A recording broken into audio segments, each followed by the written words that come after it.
नमस्कार इयाते हो आछे आमार परम आराध्य प्रभु श्री रामर परम भक्त माने हनुमानर तीनिदिनिया कार्यसूचीरे विशाल कार्यसूचीरे इयाते तोर जयंती पालन करा হৈ আছে আজিৰ পৰা আৰু ভিতৰত যায় পৰিবেশসমূহ চাও বলক এতিয়া মেইন গেটখন চাওক ইমান ধুনিয়াকৈ সজাইছে শ্ৰী শ্ৰী হনুমান জয়ন্তী উদযাপন সমাৰোহ আৰু সাইডে সাইডে লেখা আছে জয় শ্ৰী ৰাম আৰু আজিৰ পৰা আৰম্ভ হ'ল আৰু এইফালে যদি চাই আপোনালোকে ভগৱান হনুমানৰ তোৰ বিভিন্ন সময়ৰ ফটোসমূহৰ লগতে বিভিন্ন দেৱদেৱীৰ ফটো ইয়াতে আছে আৰু খুবেই ধুনিয়াকৈ ঠাইখিনি সজাইছে আজি যেহেতু পূজাৰ প্ৰথম দিন সেই কাৰণে মানুহৰ সমাগম খুবেই কম আৰু কালিৰ পৰা মানুহৰ যথেষ্ট সমাগম হ'ব আৰু ঠাইখিনি চাওক এনেকৈ খেৰেৰে দুয়েফালে ধুনিয়াকৈ সজাইছে ইয়াতে মানে বন্তি প্ৰজ্বলন কৰা হ'ব যোৱাবাৰো ইয়াতে এনেকৈ বন্তি প্ৰজ্বলন কৰিছিল কৰিবৰ কাৰণে এনেকৈ ধুনিয়াকৈ ব্যৱস্থা কৰি দিছিল আৰু এইফালে চাওক খুবেই ধুনিয়া লাগিছে খেৰেৰে সজাই দিছে আৰু চাৰিওফালে পুষ্প আৰু এইটোৱে হ'ল যজ্ঞশালা ইয়াতে যজ্ঞ কৰা হ'ব আৰু ইতিমধ্যে যজ্ঞ কৰিবৰ কাৰণে পুৰোহিতসকল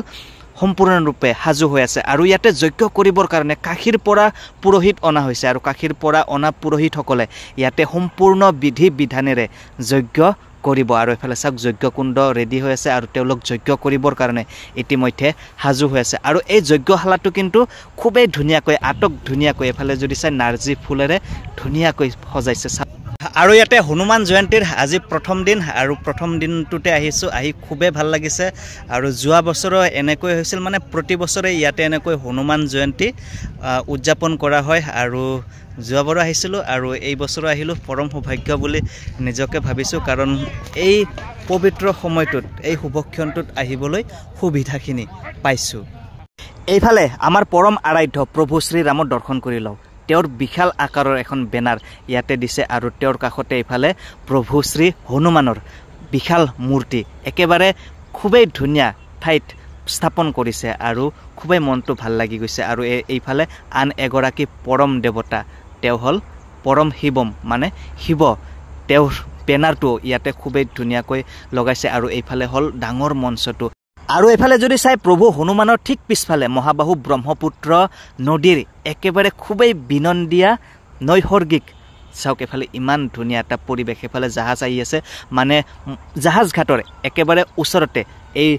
অনুষ্ঠানটো আয়োজন কৰা হৈছে আৰু এটো পৃথিৱীৰ সকলোতকৈ সৰু নদীদ্বীপ উমানন্দৰ যদি চাই ব্ৰহ্মপুত্ৰৰ মাজত অৱস্থিত আৰু তাৰ একেবাৰে ওচৰতে মানে উত্তৰ গুৱাহাটীৰ মধ্যম খণ্ডত এই অনুষ্ঠানটোৰ আয়োজন কৰা হৈছে আৰু এফালে এনেকৈ আৰু যদি চাই এই ৰভাখন খুবেই বিশাল কিমান বিশাল এতিয়া গম পাব আপোনালোকে এই ৰভাখন কিন্তু খুবেই বিশাল আৰু এতিয়া মই হেফলৰ পৰা যিমান আহিছো আৰু মোৰ পিছফালে মানে মঞ্চটো পাবৰ কাৰণে হিমান প্ৰায় বাকি আছে আৰু এইখনেই হ'ল মঞ্চ সীতাৰাম জয় শ্ৰীৰাম এনেকৈ সজোৱা হৈ আছে আৰু এইফালে যদি চাই মঞ্চও খুবেই ধুনিয়াকৈ আটক ধুনিয়াকৈ সজাইছে আৰু মঞ্চৰ শোভা বৰ্ধনৰ কাৰণে খেৰ ব্যৱহাৰ কৰা হৈছে আৰু এইফালে নাৰ্জী ফুলো লগাই দিছে